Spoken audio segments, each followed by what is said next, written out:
और electrophilic aromatic substitution reaction, वो सारी इंपॉर्टेंट है। रेट लॉ पर न्यूमेरिकल पूछे जा सकते, क्योंकि फिजिकल में जो भी अभी न्यूमेरिकल आ रहे हैं वो बहुत ज़्यादा टफ नहीं है। डी और BHU जैसी यूनिवर्सिटी में सेलेक्ट होने वाले हैं। रुक जाना नहीं तू कभी हार के, कांटों पर चल के मिलेंगे साए बाहर के। जिन भी स्टूडेंट का CUET 2026 का केमिस्ट्री का एग्ज़ाम 1 दिन में है, 3 दिन में है, 5 दिन में है, उनके लिए मैं एक रोड मैप लेके आया हूँ और बताऊँगा कौन कौन से चैप्टर से कौन कौन से इंपॉर्टेंट टॉपिक्स हैं। तो चलिए शुरू करते हैं बिना किसी देरी के।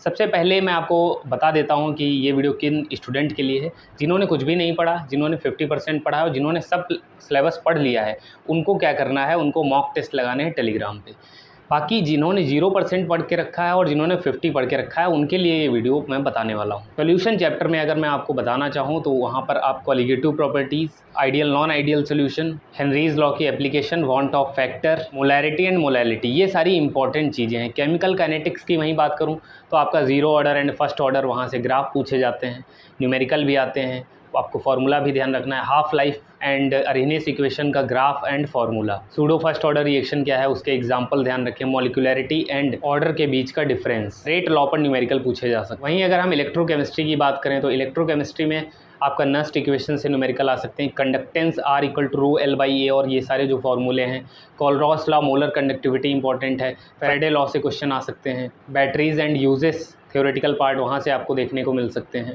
इलेक्ट्रोकेमिकल सीरीज़ में जो ऑक्सीडाइजिंग एजेंट, रिड्यूसिंग एजेंट और मेटलमेंट रिएक्शन होती है, वहाँ से भी क्वेश्चन देखने को मिल सकते हैं। अब मोस्ट इंपॉर्टेंट जिसका 50% वेटेज है, ऑर्गेनिक केमिस्ट्री।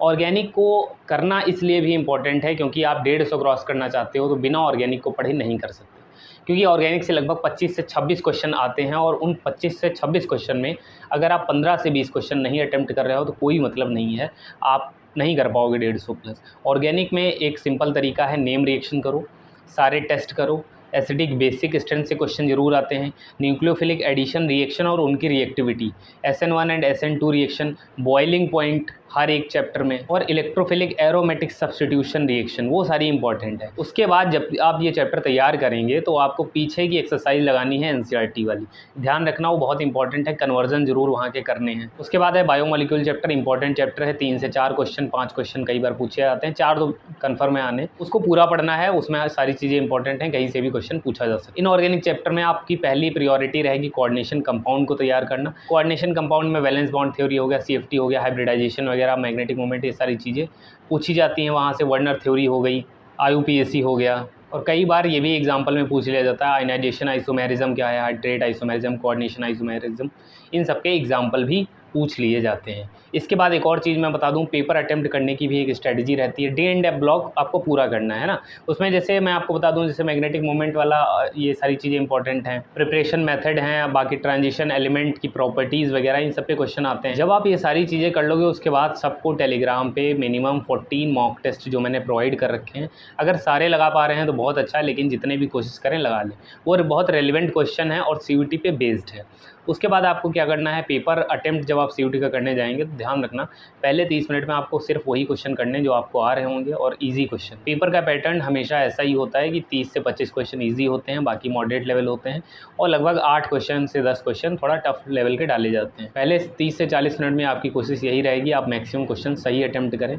तुक्का उन्हीं क्वेश्चन में लगाना है जिनमें आप श्योर होंगे, जिनमें आपको लगेगा कि हाँ 2 ऑप्शन एलिमिनेट करके फिर हम इन चीज़ों को अटेम्प्ट कर सकते हैं। उसके अलावा फिजिकल में क्या चीज़ें ध्यान रखनी है, ग्राफ, यूनिट बहुत इंपॉर्टेंट है। थ्योरी अगर आप सारी पढ़ लेते हैं फिजिकल में तो भी लगभग 14 क्वेश्चन जो आने हैं उसमें से 8 क्वेश्चन को आप अटेम्प्ट कर पाएंगे, 8 से 9 क्वेश्चन अटेम्प्ट कर पाएंगे, क्योंकि फिजिकल में जो भी अभी न्यूमेरिकल आ रहे हैं वो बहुत ज़्यादा टफ नहीं है, फार्मूला बेस्ड हैं। अभी तक जो केमिस्ट्री का पेपर देखा गया है कुछ शिफ्ट में टफ आया है, लेकिन ओवरऑल NCERT बेस्ड ही रहा है। देखो जब भी पेपर टफ आता है तो आपके नंबर बढ़ सकते हैं, ध्यान रखें। नॉर्मलाइजेशन का फ़ायदा ज़्यादा उनको मिलता है जो टॉपर के करीब होते हैं। लाइक मान लीजिए टफ शिफ्ट आई है और उसमें टॉपर 190 वाला है, तो 160 जिसका मार्क्स है उसके मार्क्स इंक्रीज़ हो सकते हैं, हो सकता है 180 तक हो जाए। नॉर्मलाइजेशन में जब भी स्कोर बढ़ता है तो हमेशा 20 मार्क्स है ना मैक्सिमम, और बाकी 3, 4, 5 इस तरीके से बढ़ते हैं। नॉर्मलाइजेशन पे मैंने वीडियो बना दी है, डिटेल में देख लेना।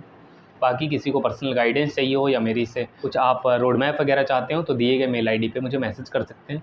ऑलरेडी लगभग 50 से ज़्यादा मेंबर जुड़ चुके हैं, बहुत अच्छी तैयारी वो स्टूडेंट कर रहे हैं, और उसमें से बहुत सारे स्टूडेंट DU और BHU जैसी यूनिवर्सिटी में सेलेक्ट होने वाले हैं।